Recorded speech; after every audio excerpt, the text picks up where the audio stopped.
बिस्तर उठा के ले जाता हूँ ऊपर क्योंकि वैसे ही जाता नहीं है। दरवाज़ा खोलते हैं, इसे पकड़ना पड़ेगा कि ये जाता है भाग। ये देखिए ये देखो भाग रहा है। चल डॉगो चल चल। एक मिनट है, ये चेक कर। आ जा डॉगो आ जा। आ जा दरवाज़ा बंद कर दो, दरवाज़ा बंद कर। हाँ आ जा, दरवाज़ा बंद कर दो। मैं कुंडी लगा दूँ दरवाजे खिड़की, क्योंकि वैसे नीचे गया ना यार तो डॉग नीचे आ जाता।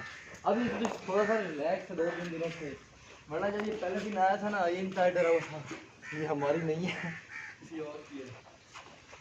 क्या ये कुछ सामान जब फ्लोर पड़ा था वो रख दिया ऊपर, ये कुछ रिलैक्स हो गया छत पर आकर, वरना पहले जब डरता था ना ये फिर पाँव नीचे फिर। अच्छा बोला भारी है, सांस चढ़ गया, उठा